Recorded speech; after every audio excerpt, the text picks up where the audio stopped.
CapCut video series එකේ 12 වෙනි වීඩියෝත් එක්ක තමයි අද ඔයාලා මේක තුලා ඉන්නේ. ඔයාට පුළුවන් මේ දැන් එන උඩ කාඩ් එක ටච් කරලා CapCut ටියුටෝරියල් කියන ප්ලේලිස්ට් එකෙන් CapCut ගැන කරපු සියලුම වීඩියෝ වලට බලන්න පුළුවන්. එහෙනම් අද අපි යමු වීඩියෝ එකට. ඔයාලා පළවෙනියට මෙතන මේ new project කියන තැන ටච් කරගන්න ඕන. එහෙම ටච් කරගෙන ඔයාලට එඩිට් කරගන්න ඕන වීඩියෝ එක සිලෙක්ට් කරගන්න ඕන. මම මේ විදියට වීඩියෝ එකක් සිලෙක්ට් කරලා පල්ලෙහා තියෙන ඇඩ් කියන තැන ටච් කරගන්නවා. ඊට පස්සේ ඔයාලට මෙන්න මේ වගේ බලා ගන්න පුළුවන් ඔයාලගේ වීඩියෝ එක ඇඩ් වෙලා තියෙනවා. ඊට පස්සේ ඔයාලා මෙතන මේ වීඩියෝ ක්ලිප් එක උඩ ටච් කරගන්න ඕන. ඒ විදියට ටච් කරගෙන මෙතන මේ පල්ලෙහා තියෙන ටූල් වම් පැත්තට මේ විදියට ටච් කරගෙන යන්න ඕන. මේ extract audio කියන තැනින් වම් පැත්තේ තියෙන ටූල් මම කලින් වීඩියෝ වලදී කතා කරලා තියෙනවා. ඔයාට පුළුවන් මේ වීඩියෝ බලන්න. channel එකට ගිහිල්ලා CapCut tutorial කියන playlist එකෙන් ඔයාලට පුළුවන් ඒ වීඩියෝ බලන්න.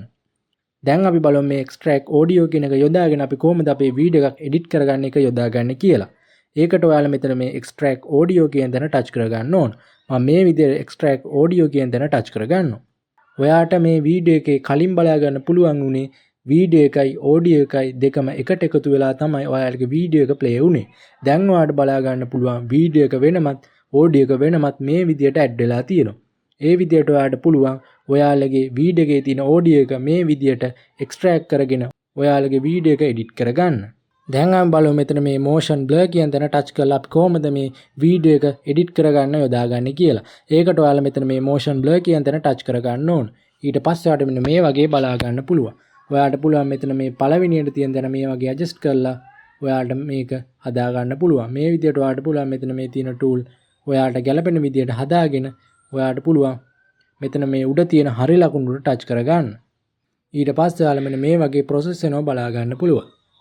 දැන් ඔයාලට මේ විදිහට බලා ගන්න පුළුවන්. ඊට පස්සේ ඔයාලා මෙතන මේ establish කියන දන ටච් කරගන්න ඕන. ඊට පස්සේ ඔයාලට මෙන්න මෙතනින් ඔයාලට කැමති විදිහට මේක හදා ගන්න ඕන. ඒ විදිහට ඔයාලට කැමති විදිහට මෙතනින් හදාගෙන උනාට පස්සේ ඔයාලා මෙතන මේ හරි ලකුණු වලට ටච් කරගන්න ඕන. මෙතනින් දකුණු පැත්තේ තියෙන tool මම ඊළඟ වීඩියෝ එකේදී කතා කරනවා. ඔයාලට පුළුවන් මේ වීඩියෝ බලන්න මගේ YouTube channel එක subscribe කරගන්න. මම CapCut ගැන කරපු කලින් වීඩියෝ බැලුවා නැත්නම් ඔයාලට පුළුවන් ශශික බ්‍රෝ YouTube channel එකට ගිහිල්ලා CapCut tutorial කියන playlist එකෙන් ඔයාලට පුළුවන් ඒ වීඩියෝ බලන්න. ඔයාලා තාමත් මගේ YouTube channel එක subscribe කරලා නැත්නම් පල්ලෙහා තියෙන subscribe button එකෙන් subscribe කරලා ඊට එහා පැත්තෙන් තියෙන bell icon එකත් all කරලා තියාගත්තොත් විතරයි මම මේ වගේ වීඩියෝ එකක් දාපු ගමන් ඔයාලට notification එකක් ගෙන ගන්න පුළුවන් වෙන්නේ. එහෙනම් අපි ඊළඟ වීඩියෝ එකෙන් ඉක්මනටම හමු වෙමු.